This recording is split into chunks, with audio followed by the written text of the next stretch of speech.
कृष्णाय वासुदेवाय हरे परमात्मने प्रणतक्लेशनाशाय गोविन्दाय नमो नमः। वसुदेवसुतं देवं कंसचाणूरमर्दनं देवकी परमानन्दं कृष्णं वन्दे जगद्गुरुं। नारायणं नमस्कृत्य नरं चैव नरोत्तमं देवीं सरस्वतीं व्यासं ततो जयमुदीरयेत् ततो जयमुदीरयेत्। देवी हेषा गुणमयी मन्माया दुरत्यया मामेवे प्रपद्यन्ते मायामेतां तरन्ति ते। नमामि दुष्कृतिनो मूढा प्रपद्यन्ते नराधमाः माया प्रज्ञानाम् आसुरं भावमासुताः। चतुर्विभागन्ते मां जनाः सुकृतिनोऽर्जुना आर्तजिज्ञासु अर्थासु ज्ञानी च भरतर्षभ। तेषां ज्ञानी नित्युक्त एकभक्तिर्विशिष्यते प्रियो हि ज्ञानिनोऽत्यर्थः प्रिय।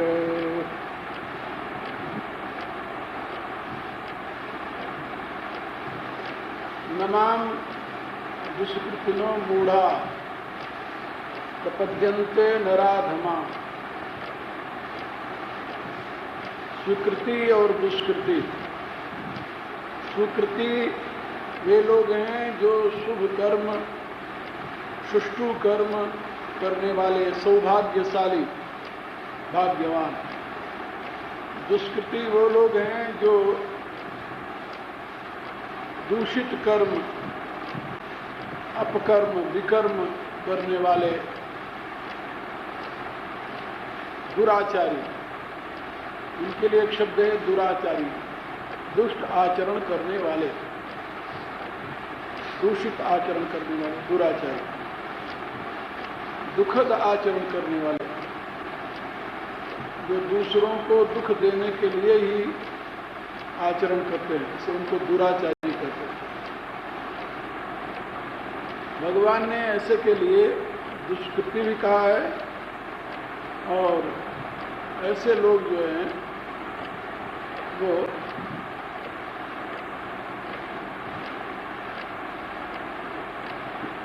राक्षसीम आसुरीम चैव प्रकृतिम मोहिनी सिद्धा ऐसा कहा। तो यहाँ पर दुष्कृति के 4 भेद हैं। मूढ़, अधम, माया हरित ज्ञान वाले और असुर। इस प्रकार से भगवान ने कहा कि मुझे मेरी शरणागति को ग्रहण नहीं करते। इसकी व्याख्या कल डिटेल में कर दी थी। अब चतुर्विधा भजन्ते मां जनाः स्वीकृति न अर्जुन। ये 4 प्रकार के स्वीकृति हैं, सुष्ठु कर्म करने वाले हैं। सुष्ठु कर्म करने वाले माने इनका प्रभु में विश्वास है, आस्था है। आर्त भी प्रभु का भक्त है, अपनी विपत्ति को दूर करने के लिए वो प्रभु का सहारा लेता है। भगवान ने कहा कि जो मेरे परायण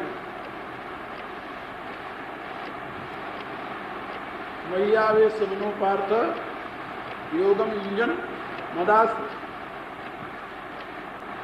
तो मन को भगवान में लगाए हुए लोग, योग में प्रवृत्त लोग और भगवान के आश्रित, ये भगवान के आश्रित हैं। आर्त हैं तो आर्त, लेकिन विपत्ति आई तो भगवान को ही पुकारते हैं। जैसे छोटा बच्चा माँ के आश्रित होता है, जब उसे कभी दुख की अनुभूति हुई तो माँ के लिए ही रोता है।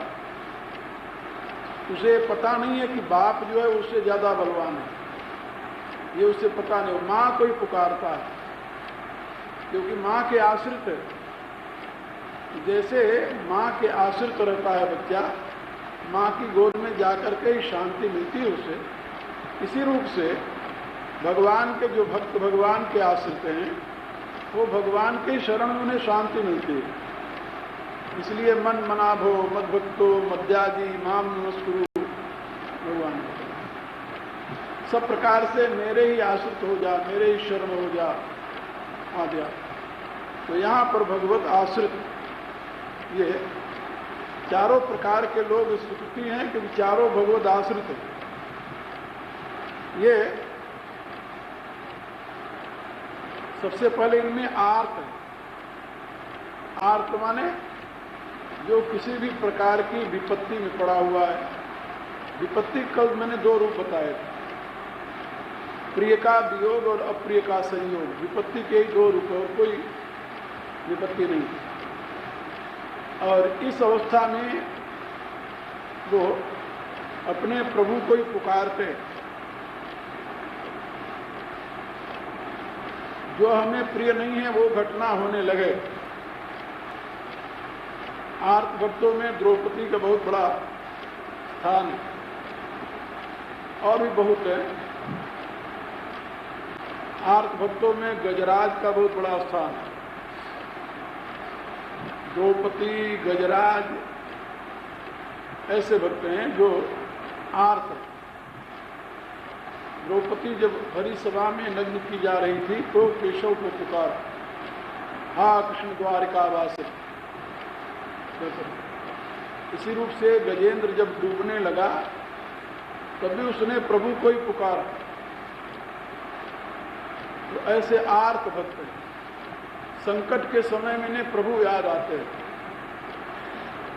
तो केवल संकट के समय में प्रभु नहीं याद आते, बल्कि सुख में भी प्रभु याद आते हैं, दुख में भी प्रभु याद आते हैं। प्रत्येक परिस्थिति में प्रभु ही याद आते हैं। रामायण में एक कथा है, महात्मा नारद। अब उनको देखिए, जब वो बद्रिक आश्रम में गए तो वहां पर जब सुंदर वातावरण देखा, कौन याद आया? भगवान। हिमालय की पवित्र वातावरण में देखकर विषय याद नहीं आया, भगवान याद आया। और ध्यान में बैठ गए।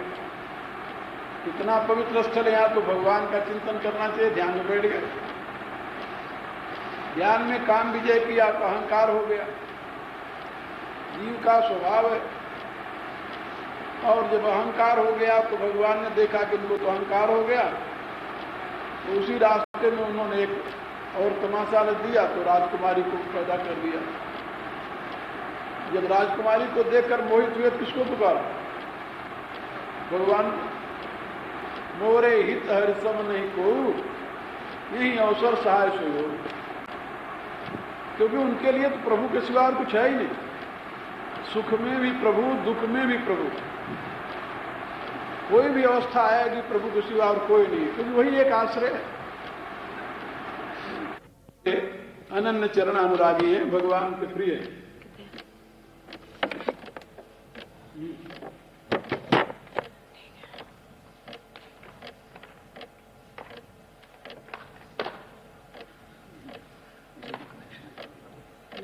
ये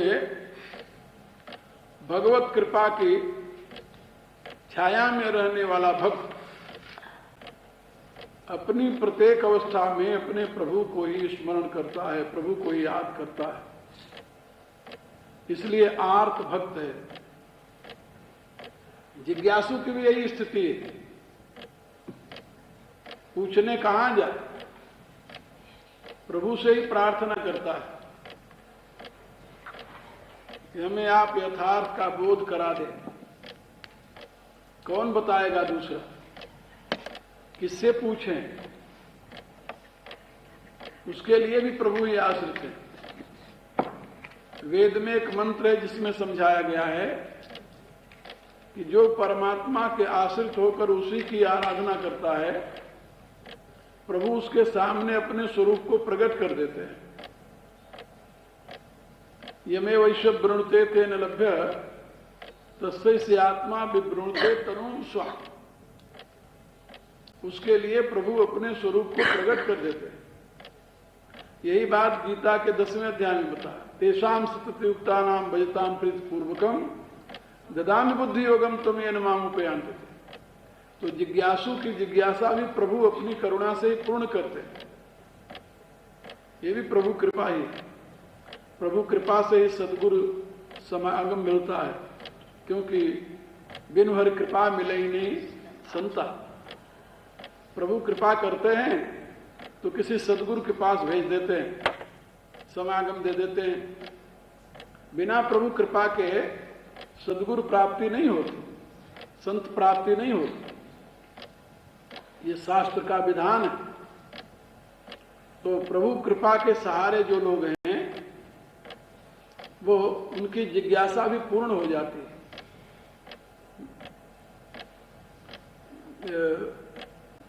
गरुड़ जी कहते हैं भुषुंडी जी से, जो नहीं मोह हो तो प्रभु मोही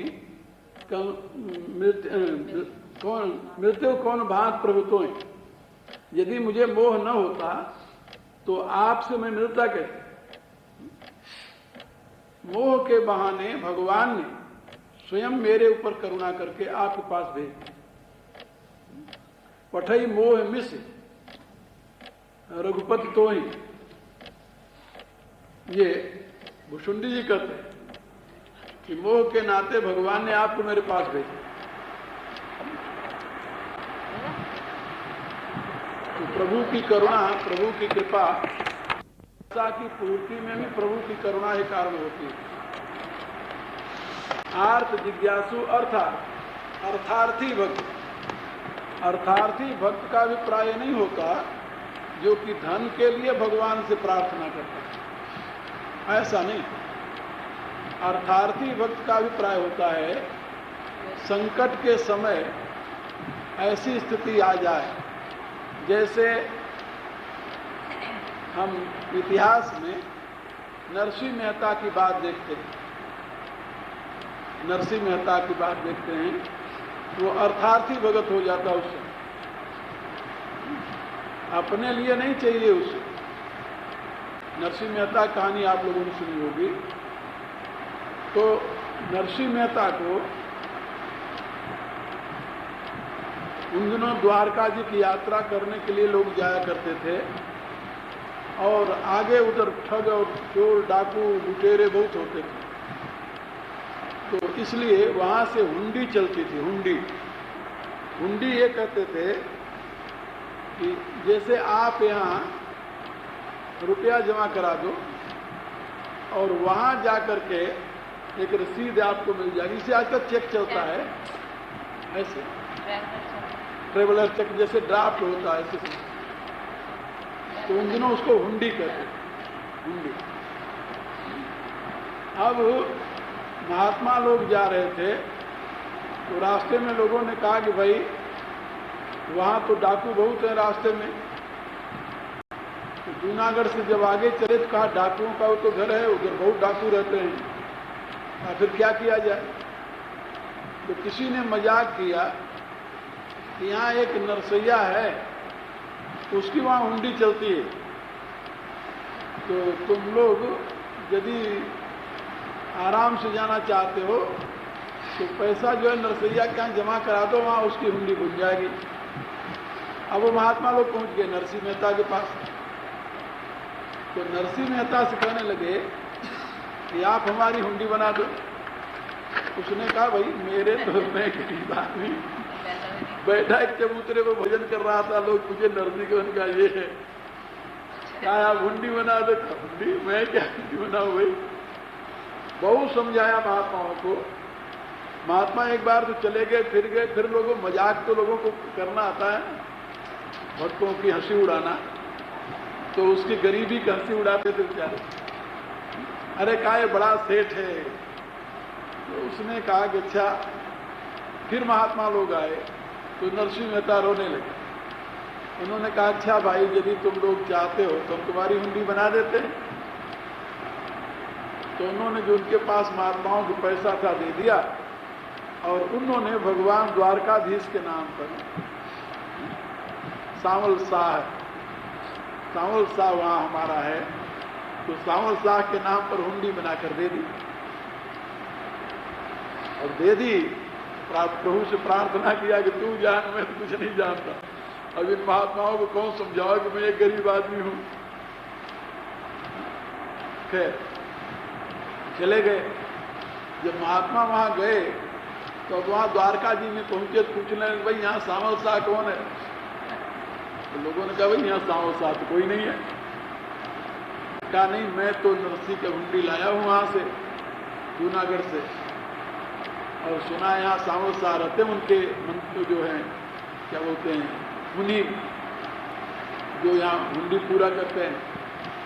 तो ढूंढते रहे कोई हो वहां तब तो मिले।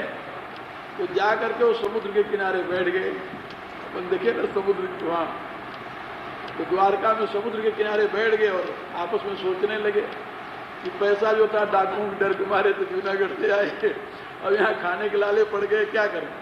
और यहाँ तो सांवल शाह मिला नहीं। अब इतना ढूंढे, इतने भगवान वहाँ धीरे धीरे छड़ी लिए पहुंच गए। अरे भाई कहा महात्माओं तुम लोग किसको ढूंढ रहे हो? तो देखा कि तो कोई सेठ लगता है, तो इससे पूछो शायद ये जानता हो। कहा भैया हम तो एक सांवल शाह कोई है यहाँ। कहा हाँ हाँ सांवल शाह यहाँ है। तो आप उसे जानते हो? कहा खूब जानता हूँ, वो तो नरसी का मुनीब है यहाँ पर। तो नरसी का मुनीब में तो आप तो खुद समझ गए। तो मैं तो ये नरसी का पत्र ले आया, हुंडी मेरे पास है। उन्होंने कहा देखा, हाँ हाँ ये मेरे मालिक की है जी। तो आप ही सांवल शाह है? बोले भाई। कहा तो फिर तुम्हारे पैसे का ये ले लो, कितना पैसा है? वो गिनकर भगवान ने दे दिया वही। अब महात्माओं ने ले लिया, उनको क्या बता कि भगवान।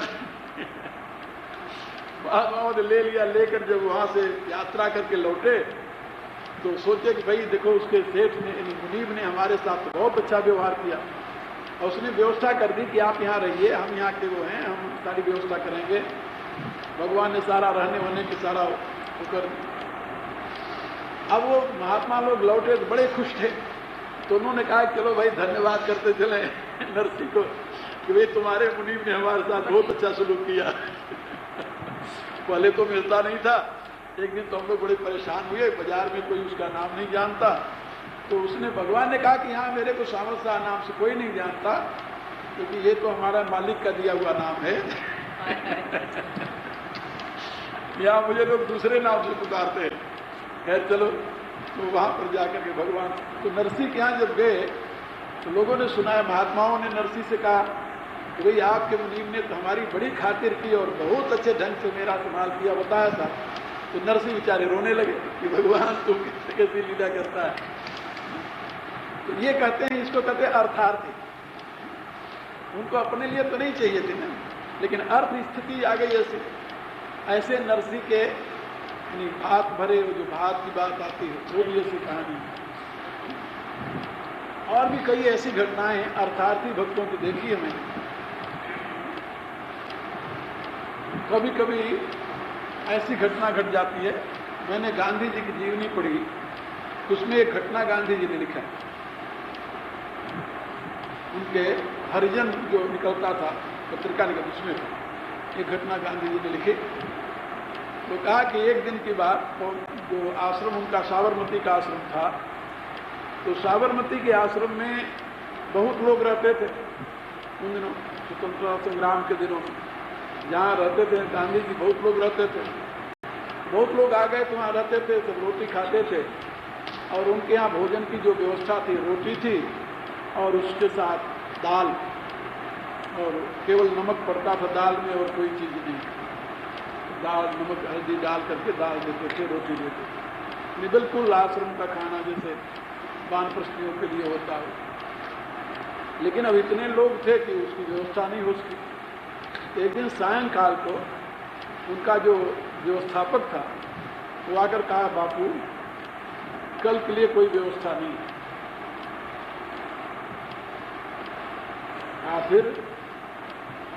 फिर या तो कोई व्यवस्था करो, और या तो बापू ने कहा भाई व्यवस्था तो कुछ कर नहीं सकते, व्यवस्था क्या करें।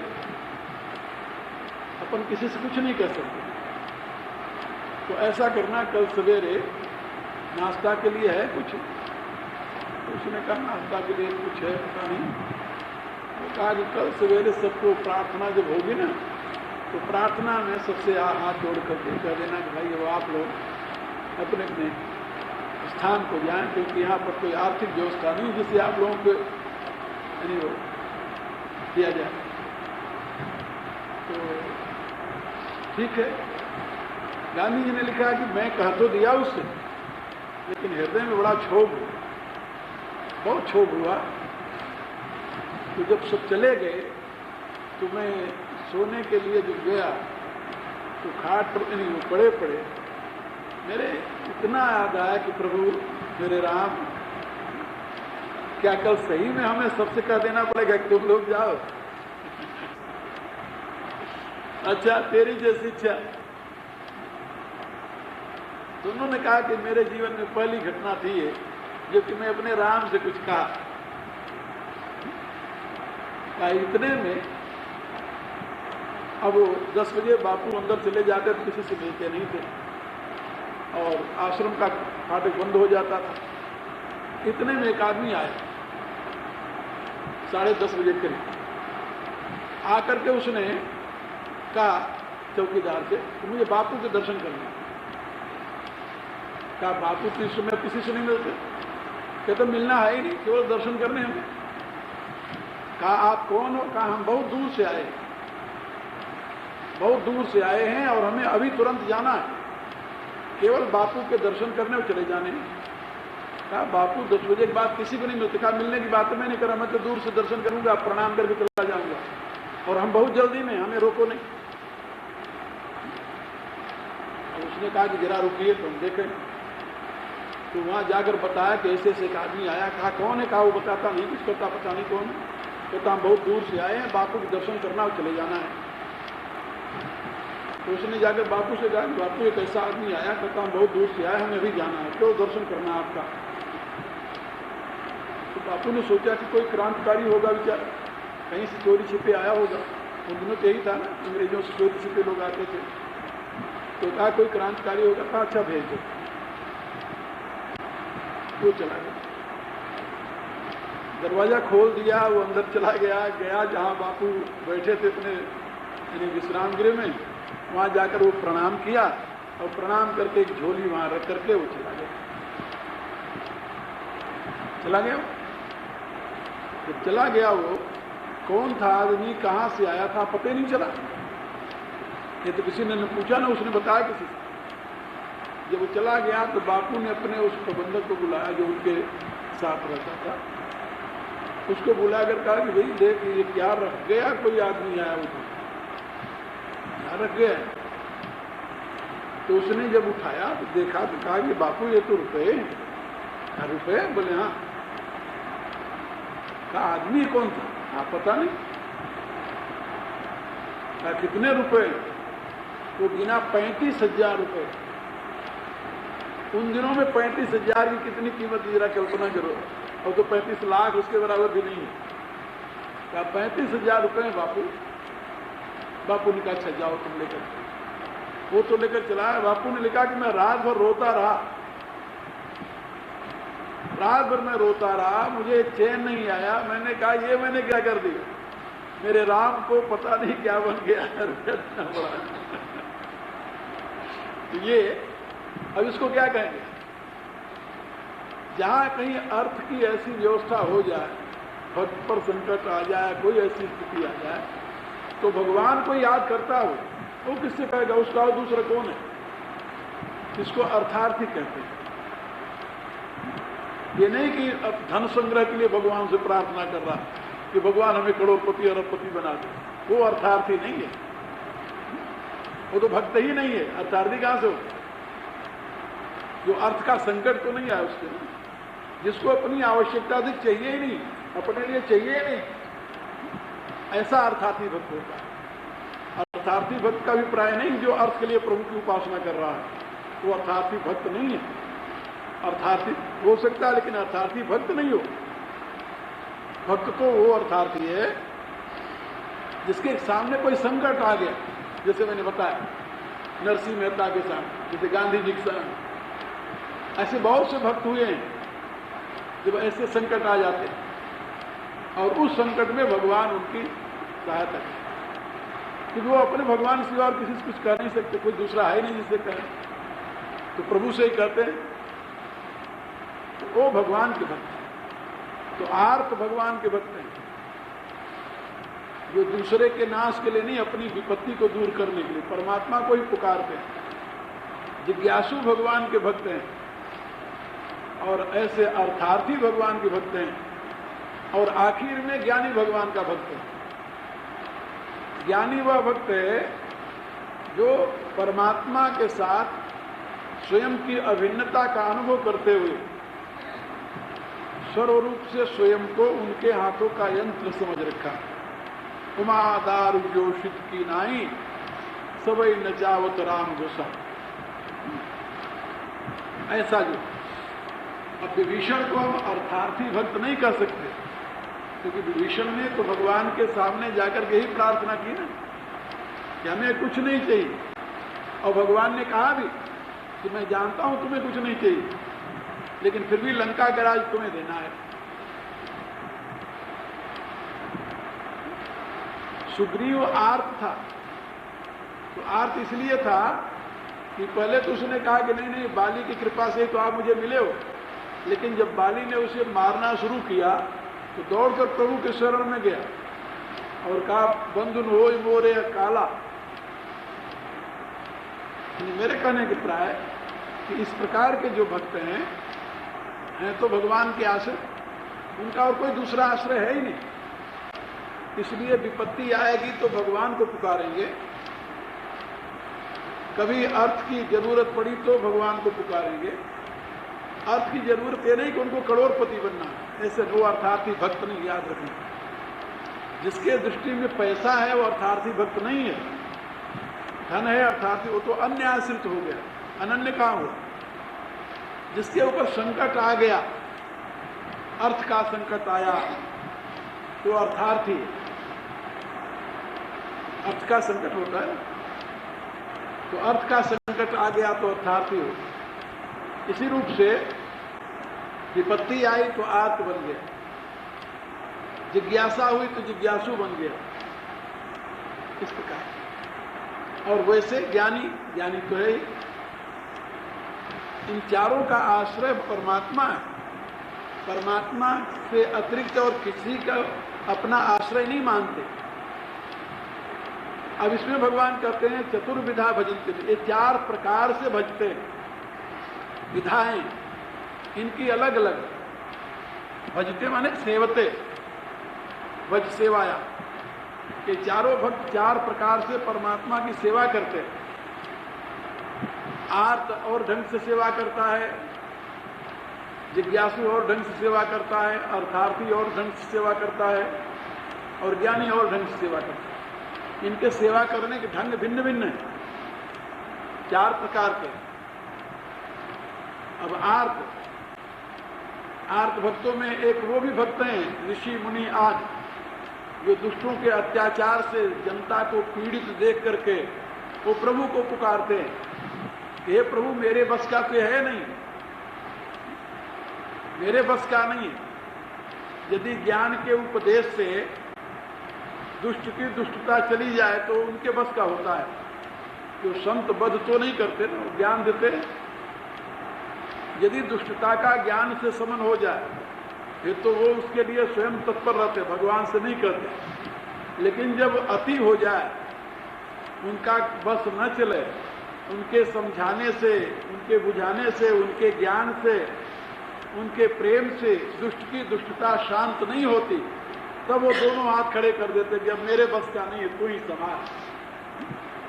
जैसे रावण के अत्याचार से पीड़ित होकर ऋषि मुनियों ने सुरमुनि गंधर्वा मिलकर सर्वा गे विरंच के लोका संगोतनुधारी भूम विचारी प्रसिद्ध विकल्प है शोका ब्रह्मा सब जाना मन अनुमाना मोर कछु न बसाई जाकर कह दासी तो अविनाशी हमरो तोर सहाय। इस प्रकार के उसको आर्त कहते हैं। एक प्रश्न आया, गीता में 4थे अध्याय भगवान ने कहा है, परित्राणाय साधूनाम विनाशाय च दुष्कृताम धर्म संस्थापनार्थाय संभवामि युगे युगे। कहा मैं साधुओं की रक्षा के लिए, परित्राण के लिए, दुष्टों का नाश करने के लिए और धर्म की स्थापना के लिए अवतार लेता हूं। कहा साधुओं की रक्षा के लिए? कहा साधुओं पर विपत्ति आती है क्या? कहा साधुओं पर विपत्ति आती नहीं, क्योंकि विपत्ति का कारण बताया गया। विपत्ति कारण क्या है? कहा हनुमंत विपत्ति प्रभु सोई, जब तो सुमिरन भजन न होई।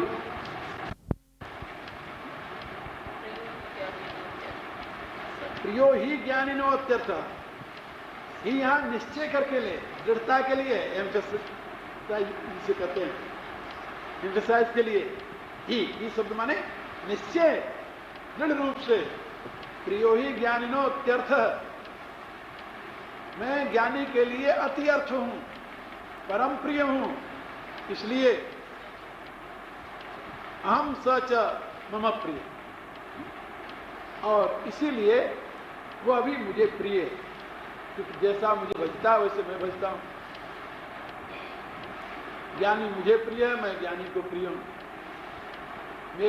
मेरे सिवा ज्ञानी की कोई गति नहीं, और ज्ञानी के सिवा मुझे कोई प्रिय नहीं। ऐसा भक्त भगवान को परम प्रिय। अब यहां पर एक बात और भगवान ने कही है, आगे चल करके, उदारा सर्वे वैते ज्ञानी तू आत्मैव मे मतम, ज्ञानी तू आत्मा एवं मे मतम।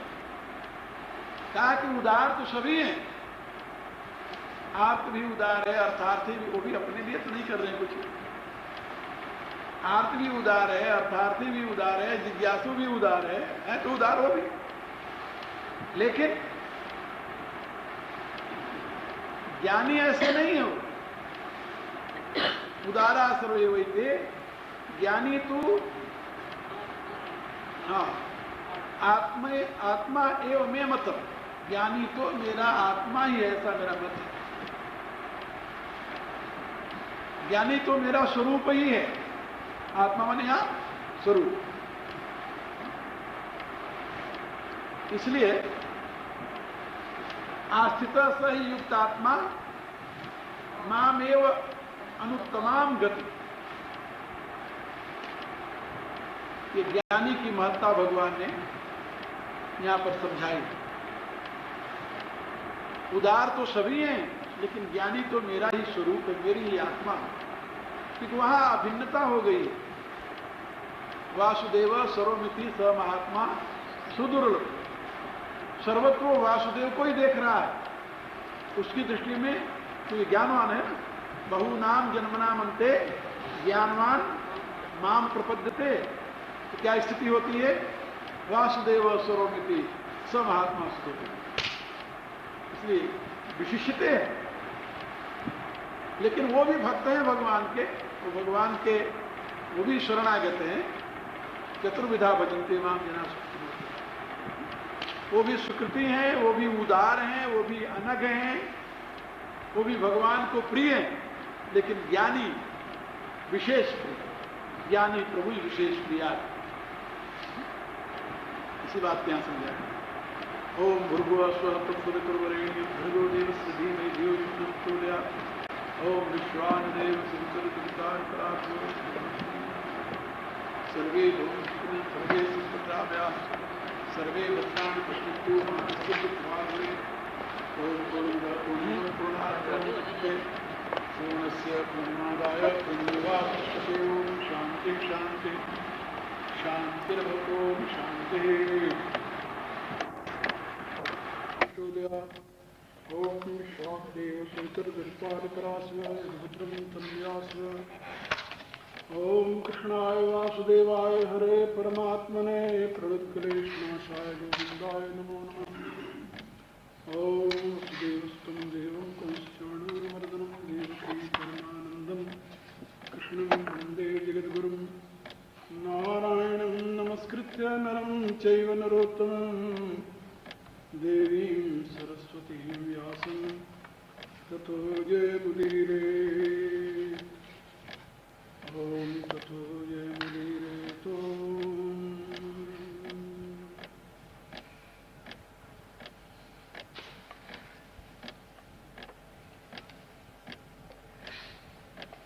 चतुर्विधा भजन्ते मां जनाः सुकृतिनः अर्जुन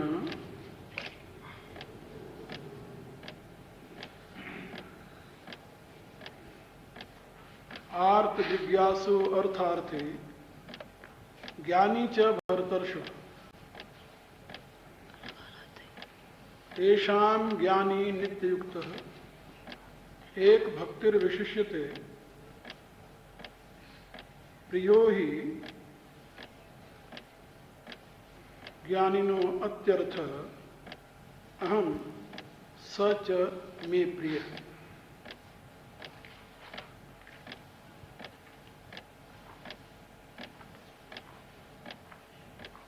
दुनिया के समस्त मनुष्यों को भगवान ने दो भागों में विभाजित किया, सुकृति और दुष्कृति। दुष्कृति के 4 भेद और स्वीकृति के 4 भेद। दुष्कृति के 4 भेद हैं मूढ़, अधम, माया प्रहित ज्ञान और आसुरी भाव आश्रित। इसमें एक की अपेक्षा दूसरा अधिक पतित है। मूढ़ से अधम, अधम से मायाहृत, मायाहृत से असुर। क्योंकि असुर भाव को प्राप्त हो गया है जो,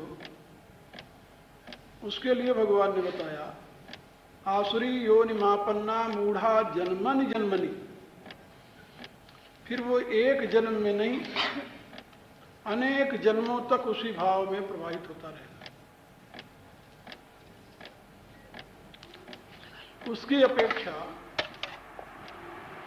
माया ने जिसका ज्ञान हरण कर लिया है, सब माया के कार्य, और इससे वो काम, क्रोध, लोभ, मोह आदि का शिकार बन गया है। वो आसुरी भाव वाले से थोड़ा सा बेटर। आसुरी भाव को प्राप्त किए हुए तो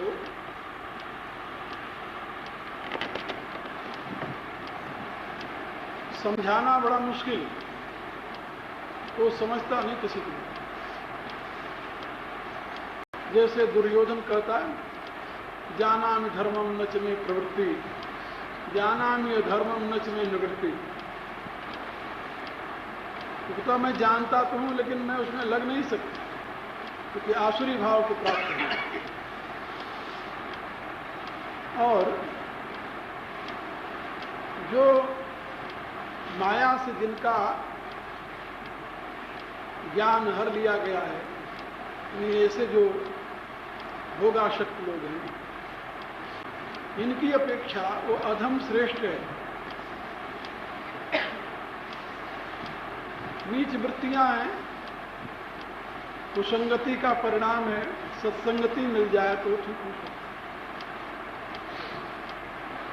मूढ़ जो है वो तो विवेकहीन है, वो भी सत्संगति से सुधर सकता है।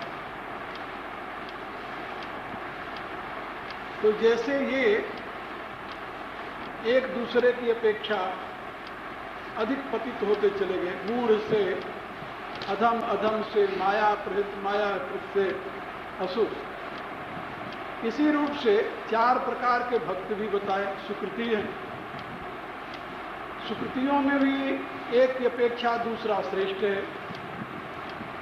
आर्त की अपेक्षा जिज्ञासु श्रेष्ठ है, जिज्ञासु की अपेक्षा अर्थार्थी श्रेष्ठ है, अर्थार्थी की अपेक्षा ज्ञानी श्रेष्ठ है। आर्त, जिज्ञासु, अर्थार्थी, ज्ञानी च भरतर्षभ। इसमें वैसे तो आर्थ, अर्थार्थी, जिज्ञासु होना चाहिए, ये क्रम ठीक है। लेकिन यहां भगवान ने जो ऐसे रखा है तो जरूर कोई वैशिष्ट होगा। तो भगवान कहते हैं उसमें, जैसे कल भी मैंने बताया था कि आप दो प्रकार के, एक अपने दुख की निवृत्ति के लिए प्रभु को पुकारना, और दूसरा लोक को दुखित देख करके दुखी हो जाना और उसकी निवृत्ति के लिए प्रभु को पुकारना। जैसे रावण आदि के अत्याचार से दुनिया दुखी है, उनके दुख को दूर करने के लिए मुनि लोग पुकारते हैं।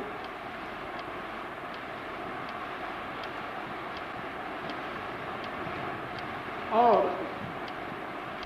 उसमें देवता भी हैं, जिसके लिए तुलसीदास जी ने लिखा, आए देव सदा स्वार्थी, वचन कहें जन परमार्थी। तो देवता दूसरे के दुख से दुखी नहीं है, वो अपने दुख से दुखी है। तो उनका राज छीना गया है, वो देव योनि में रहने वाले जो दुखी। तो इसी प्रकार से जिज्ञासु मुमुक्षु को कहते हैं। जिज्ञासु कौन है? मुमुक्षु। मोक्ष की अभिलाषा लेकर के जो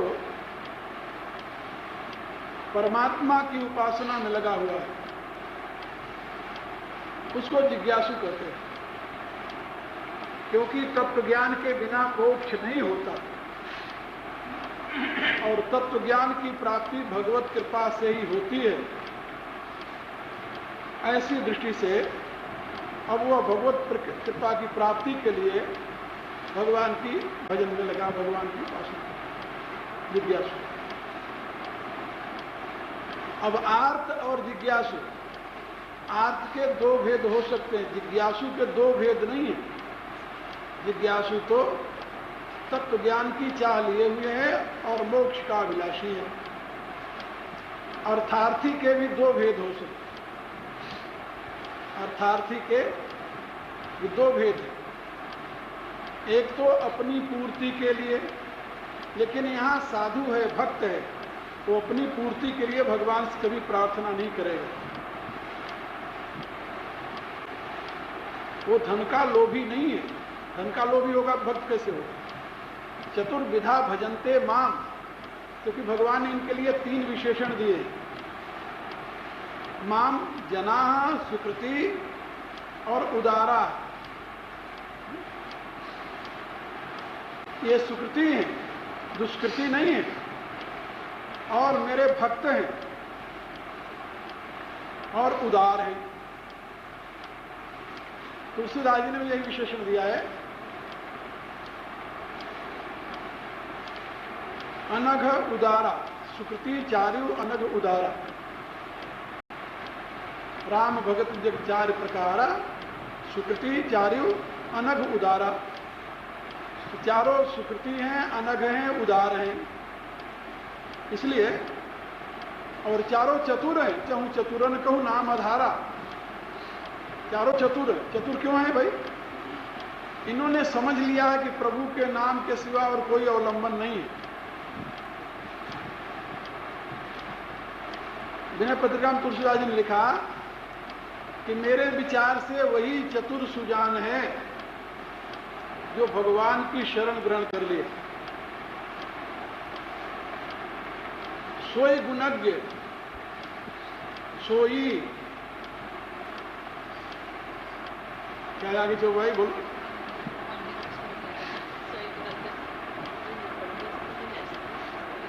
सोई गुणज्ञ, सोई आगे बोलो।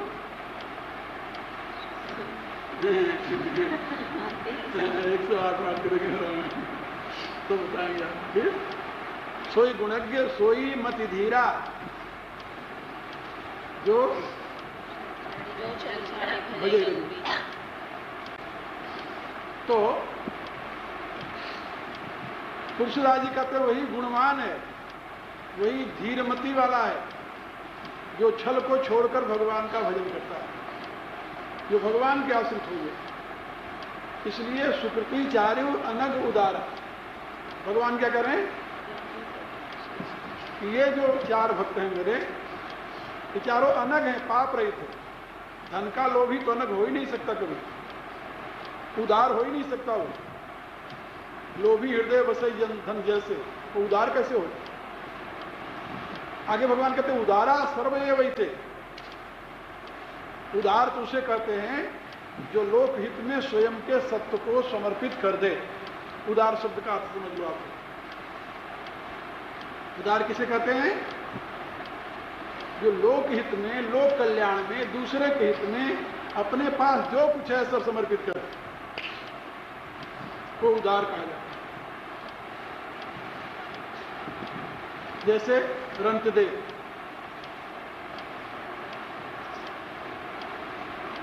पति पत्नी और बच्चे मिलकर 40 दिन तक बेचारे एक एक दाना बीनते रहे।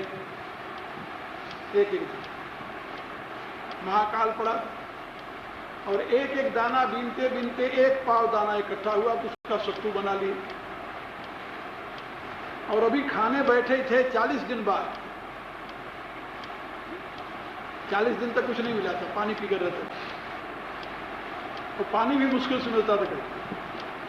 अभी खाने बैठे थे, इतने में एक चांद डाल आ गया, अन्नदाता की जय हो, मैं 42 दिन का भूखा हूं। रंतदेव ने कहा कि हमें तो अभी 40 ही दिन हुए, ये तो मेरे से भी 2 दिन आगे का भूखा है। आइए बाबा आइए, बैठो। बैठ गए। 3 पत्तलों में सत्तू अलग अलग किया था, अपना, लड़के का, स्त्री का। पहले उसे अपना भाग दे दिया, खा लिया। तो शिष्ट व्यक्ति पूछते बाबा और लोगे? कहता हाँ। तो उन्होंने स्त्री का भाग दे दिया। अब स्त्री का भाग जब दे दिया तब अब क्या करें? तो अब तो पूछ नहीं सकते कि बाबा और लोगे, क्योंकि अपना स्त्री तो अर्धांगिनी है, उसका भाग दे दिया। लेकिन पुत्र का भाग उसको कैसे दे? देखिए, तो बच्चा और पुत्र पूछता है बाबा और लोगे? तो कहता थोड़ा और मिल जाता। उसने अपना भाग दे दिया बच्चे ने। देखिए, इसको कहते हैं उदार। अपने जो अपने आहार के, अपनी जीविका का जो उसमें से निकाल कर दे देना, वो दे देना, ये उदारता है। इसका नाम उदारता नहीं कि घर में अन्न सड़ रहा, कोई आया उसको 1 किलो दे दिया तो उदारता होती। उदारता नहीं। आजकल की उदारता यही उदारता है।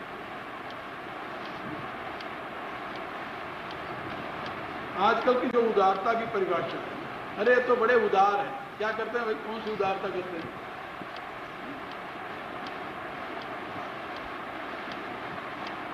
इसलिए उदार शब्द का अर्थ होता है जो अपनी चिंता न कर, अपने पास जो कुछ है वो लोक हित में समर्पित कर दे, दूसरे के हित में समर्पित कर दे, वो उदार है। तो भगवान कहते हैं चारों सुकृति हैं, चारों अनग हैं, चारों उदार हैं। यहाँ चतुर्विधा भजन्ते माम जना सुकृतिनो अर्जुन आर्त जिज्ञासु अर्थार्थ। यहाँ अर्थार्थी माने लोभी नहीं हो सकता। ये बात है, मैं इसलिए ज्यादा जोर देता हूं। बहुत लोग ये सोचते हैं, इसका अर्थ करते हैं कि हम धन के लिए भगवान की उपासना करते हैं, तो गीता में भगवान ने स्वयं कहा कि धन के लिए हमारी उपासना करते हैं। हमारी भी गणना भक्ति की श्रेणी में होगी, ऐसी बात नहीं। वहां फिर अर्थार्थी माने क्या होता है? कल मैंने बताया था, एक तो जो अपने ऊपर ऐसी संकट, ऐसी स्थिति आ जाए, ऐसा संकट आए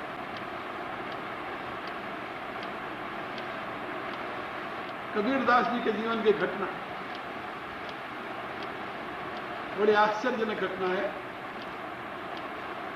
कबीरदास जी के यहां संत सेवा होता था। कोई महात्मा आता तो कबीरदास जी उसको अपने पास रखते, खिलाते पिलाते,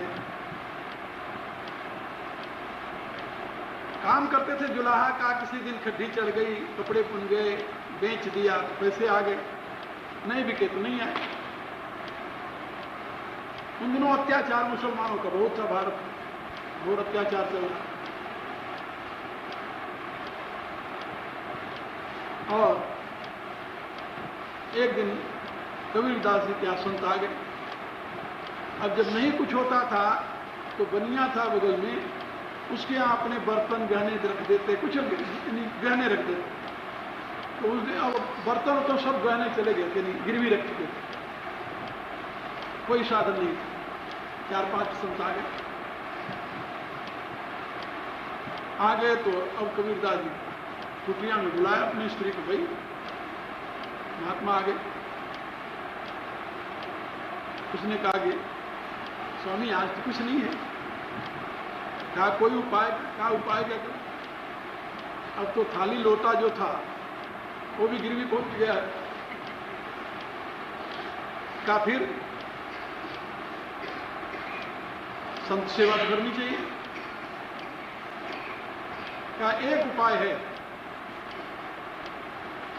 का उपाय क्या? का यहाँ की जो बनिया है वो मुझे बड़ी बुरी आंख से देखता है।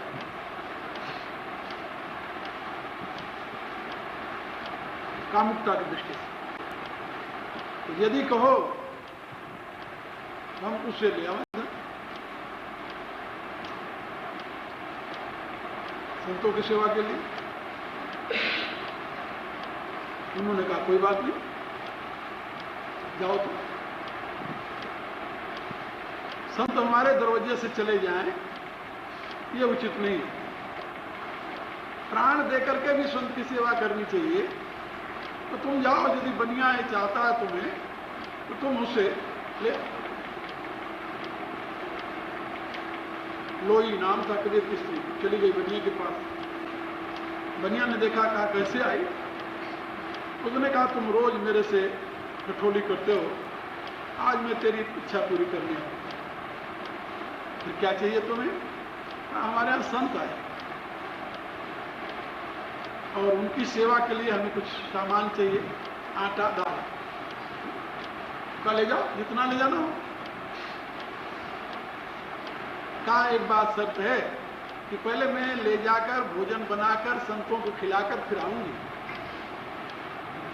आओगी तो ये इसमें तुम क्या सोचो मैं झूठ बोल रही हूं?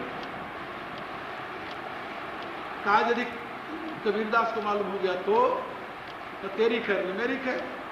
उन्होंने कहा उन्हें नहीं भेजा, मैं बिना उनके पूछे ऐसा काम कैसे कर सकती? तो बोला अच्छा कोई नहीं, तुम ले जाओ। उसने आटे दाल चावल जो कुछ मांगा सब दे दिया।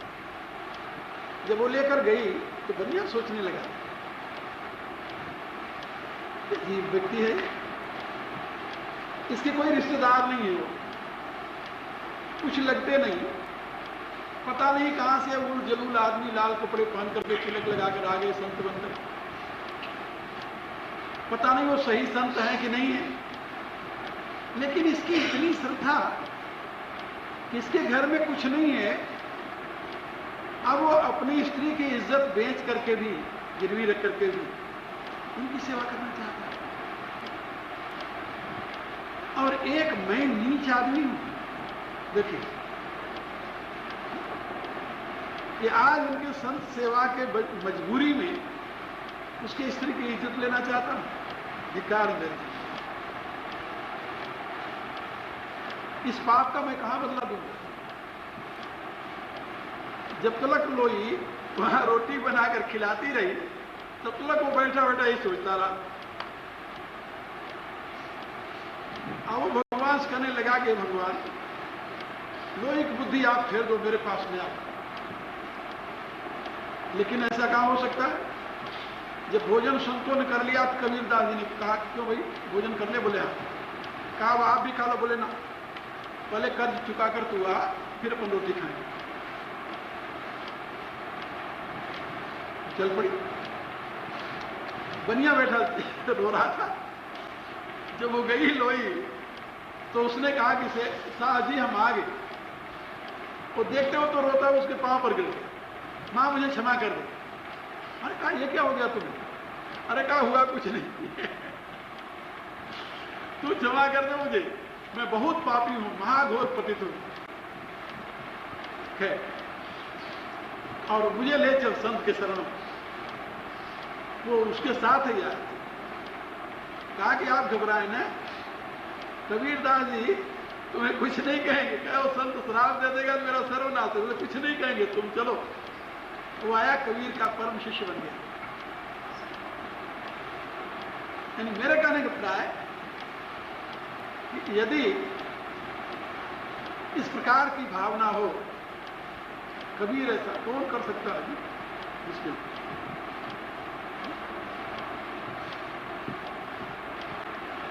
कभी कभी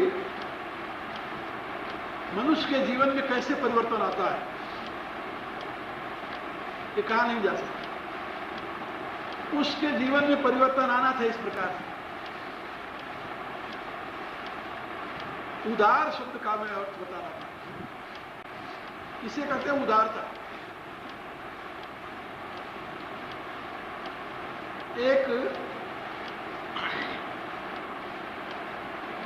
सिद्धांत जो एक के लिए आदर्श होता है वो सबके लिए नियम नहीं बनता। इसलिए ऐसी घटनाएं हमेशा नहीं होती जीवन में। ये तो एक घटना मैंने आपको कबीरदास में, लेकिन उदार शब्द के विषय में मैं इसलिए जोर दे रहा हूं कि वो अर्थार्थी जो है वो ऐसा अर्थार्थी नहीं है। या तो कभी अपने ऊपर संकट आ जाए या फिर किसी दूसरे पर संकट आ जाए। दूसरे पर संकट आवे तभी वो प्रभु से प्रार्थना करता है। जैसे महाराजा रघु के जीवन की एक घटना है। आप लोगों ने रघुवंश महाकाव्य में जिसने पढ़ा तो उसके ध्यान में रघु के जीवन की एक घटना है। रघु अपना सर्वभूत यज्ञ कर चुके थे, सब कुछ दान दे चुके थे, कुछ नहीं था उनके पास। सर्वभूत यज्ञ माने सब कुछ दे दिया। सम्राट भारत का रघु और उसकी रानी, बच्चे। अब वो पत्तल में, हड़िया में, मिट्टी के बर्तन में भोजन पकाकर और पत्तल पर खाने के लिए जा रहे थे। इतने में एक कौश नाम का ब्रह्मचारी पहुंच गया। इसलिए उसके गुरु ने उसे 1,000 स्वर्ण मुद्रा दक्षिणा में मांगा था। और मांगा कैसे? जिद करने पर, कुछ दक्षिणा ले लो, कुछ दक्षिणा ले लो। तो बिना दक्षिणा दिए विद्या सफल नहीं होती, इसलिए गुरु को दक्षिणा देना अनिवार्य। गुरु से ज्ञान लो, यदि दक्षिणा में कुछ न दो तो सफल नहीं होता, शास्त्र का विधान। अब वो हट करने लगा तो गुरु ने गुस्से में कह दिया कि जा फिर इतना मुद्रा ले मेरे लिए। तो वो सोचे कहां जाऊं, सीधा महाराजा रघु के पास चला गया। ब्रह्मचारी को अधिकार है कि राजा से अपनी मांग पेश करे। जब गया तो उसने देखा तो राजा रघु पत्तल में भोजन करने बैठे। वो देखते ही वो लौट पड़ा। राजा ने देखा, ब्रह्मचारी आप लौट क्यों रहे? कहा भगवान मैं तो आपके पास कुछ मांगने आया था, लेकिन आपकी इस अवस्था को देखकर मैं आपसे क्या मांगू? कहा क्या मांगने आए? कहा मेरे साथ कहा भी नहीं जाता। अरे कहा कहो तुम, मैं सम्राट हूं, सम्राट हूं मैं। कहा सम्राट तो आप हैं, लेकिन आप सब कुछ दान में दे चुके हैं, आपके पास कुछ है नहीं। कहा मेरे पास मेरा धनुष बाण तो है, तुम बताओ तो क्या चाहिए तुम्हें। तो उसने बताया कि मेरे गुरु दक्षिणा के लिए 100 स्वर्ण मुद्रा चाहिए। बहुत अच्छी बात है, बैठिए। सूर्यवंशियों के दरवाजे से कोई खाली हाथ नहीं जा सकता। छत्री है, हमारे यहां तो मांगने आए, तुम्हें खाली हाथ कैसे दे सकते हैं। बैठ जाओ। रानी से कहा कि महारानी पहले इसे हम दक्षिणा दे दे, फिर भोजन करेंगे। बाहर अतिथि बैठा हुआ हो, हम भोजन करें, ऐसा उचित नहीं। अब वो विचार करने लगे कि भाई क्या करें। याद आया कि सारे भूमंडल को तो जीत करके जो धन पाया था वो दे दिया, अब किसी के ऊपर आक्रमण करना उचित नहीं है, तो अन्याय होगा। अभी देवलोक बाकी है, देवलोक बाकी है। कुबेर क्या इतना धन पड़ा हुआ, वो किस काम आएगा। अभी ये संकल्प किया ही था, संकल्प करके जो धनुष बाण उठाया, देवता लोग घबरा गए, किसानों की सही में। अब रघु के सामने युद्ध कौन करेगा। तुरंत देवताओं ने ऑर्डर दिया इंद्र ने कुबेर को, ये ले जाकर जितने